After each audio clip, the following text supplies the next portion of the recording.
Bulan Ramadan, bulan Muharram adalah bulan yang mulia derajatnya.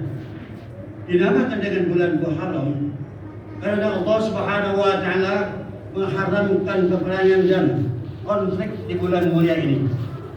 Dan selain itu, bulan ini juga termasuk salah satu dari bulan-bulan yang mulia, yaitu Muharram, Zulhijjah, Dzulqa'dah dan Rajab.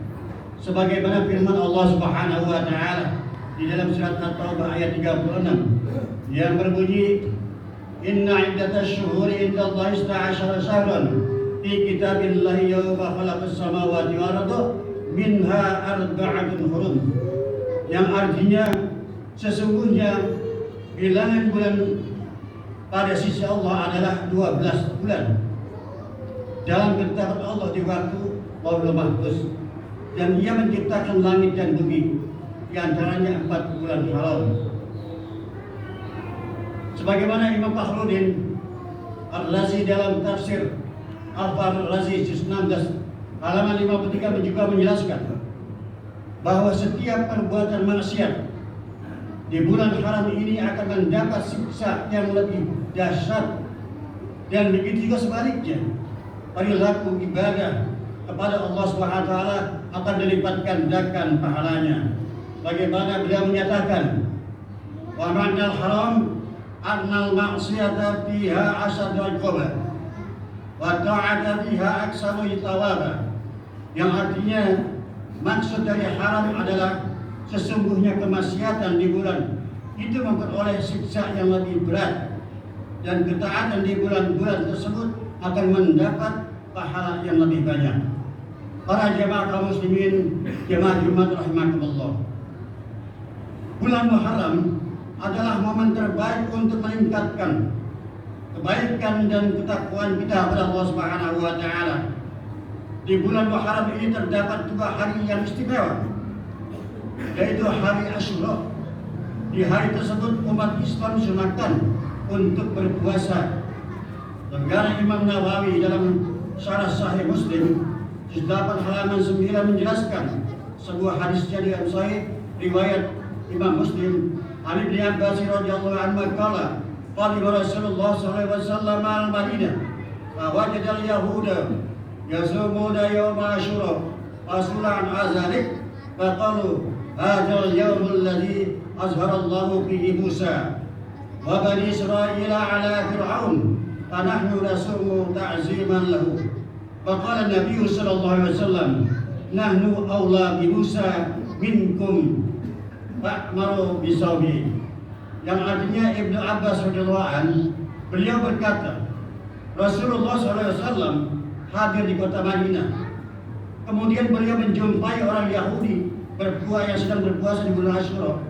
Kemudian mereka ditanya tentang puasa tersebut oleh Rasulullah sallallahu alaihi wasallam, yang mereka menjawab, hari ini adalah hari di mana Allah Subhanahu wa taala memberikan kemenangan kepada Nabi Musa alaihissalam dan Bani Israel atas Fir'aun.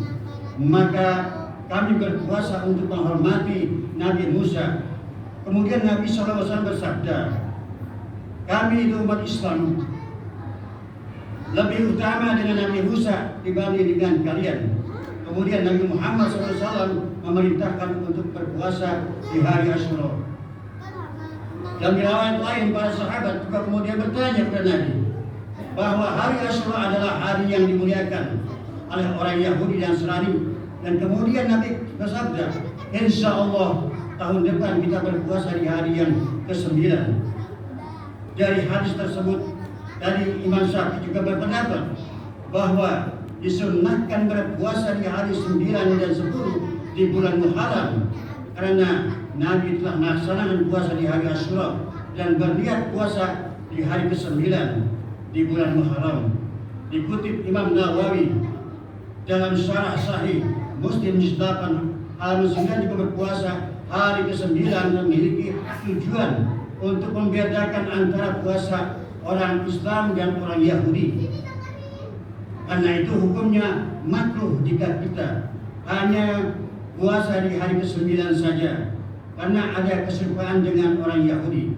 Dari beberapa riwayat hadis tersebut tadi dapat kita simpulkan bahwa umat Islam disunahkan untuk melakukan puasa di hari ke-9 dan hari Asyura, yaitu hari 10 Muharram. Jemaah kaum muslimin rahimakumullah. Mengapa Asyura disebut dengan Asyura, yaitu hari 10? Baruddin Al-Aini dalam kitab Amdadul Qarib secara Sahih Bukhari di 11 halaman 117 beliau berjelaskan sebuah pendapat bahwa di hari Asyura Allah Subhanahu wa taala memberikan kemuliaan dan kehormatan kepada 10 nabinya, yaitu yang pertama kemenangan Nabi Musa atas Fir'aun, yang kedua pendaratan kapal Nabi Nuh, yang ketiga selamat Nabi Yunus dengan keluar dari perut ikan, yang keempat ampunan Allah untuk Nabi Adam alaihissalam, dan yang kelima keselamatan Nabi Yusuf dengan keluar dari sumur pembuangan, dan yang keenam kelahiran Nabi Isa alaihissalam, yang ketujuh ampunan Allah untuk Nabi Daud, dan yang kedelapan kelahiran Nabi Ibrahim alaihissalam, dan yang kesembilan Nabi Yakub dapat kembali melihat, dan yang ke-10 ampunan Allah untuk Nabi Muhammad SAW, baik kesalahan yang telah lampau maupun yang akan datang. Dan selain tersebut juga para ulama juga menjelaskan beberapa keistimewaan para nabi di hari Asyura, yaitu kenaikan Nabi Idris menuju tempat di langit, ke-9 Nabi Ayub dari penyakit, dan pengangkatan Nabi Sulaiman menjadi raja.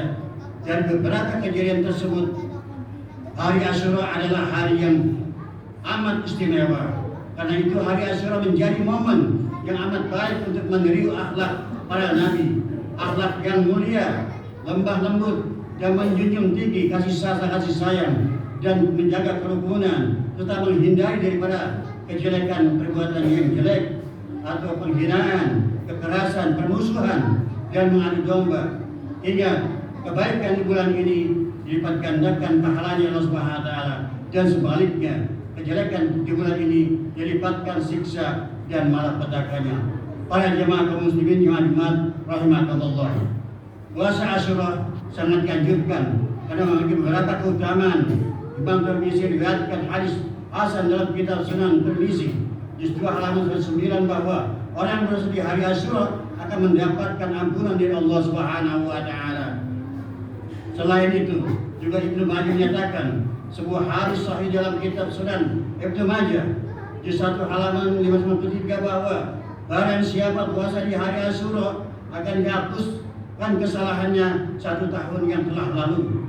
Sebagaimana sabda Nabi sallallahu alaihi wasallam, qala Rasulullah sallallahu alaihi wasallam, siyamu yaumi Asyura inni atasbu 'ala Allah ayyukaffiru salatal lati qablahu. Puasa di hari Asyura sesungguhnya saya mengira bahwa Allah akan menghapuskan kesalahan di tahun yang telah lalu. Hadis riwayat Ibnu Majah. Hadirin jamaah yang berbahagia, man kana yamuhu misla amsihi bahwa bi nuqsanin. Barang siapa hari ini keadaannya masih sama dengan kemarin, maka ia dalam keadaan kurang baik. Dari pernyataan tersebut, mari kita bangkitkan motivasi kita untuk berubah dan dapat berhijrah ke perilaku yang lebih baik, semakin merekatkan persaudaraan, memanfaatkan potensi yang kita miliki sesuai profesi masing-masing untuk membantu orang lain, membantu agama, dan membantu negara, membantu anak-anak yatim. Dan seorang hamba akan selalu mendapatkan perlindungan dari Allah Subhanahu wa taala selama ia bermanfaat dan membantu kesusahan-kesusahan dari saudaranya. Semoga kita dapat menjadi orang yang selalu berhijrah menuju kebaikan dan menjadi orang yang bermanfaat dan untuk masyarakat, agama, dan bangsa. Semoga khutbah yang sangat singkat sederhana ini bermanfaat kepada kita sekalian. Semoga Allah SWT memberikan kekuatan iman dan takwa kita dan selalu kita menjadi orang yang muttaqin. A'udzubillahi minasyaitonir rajim.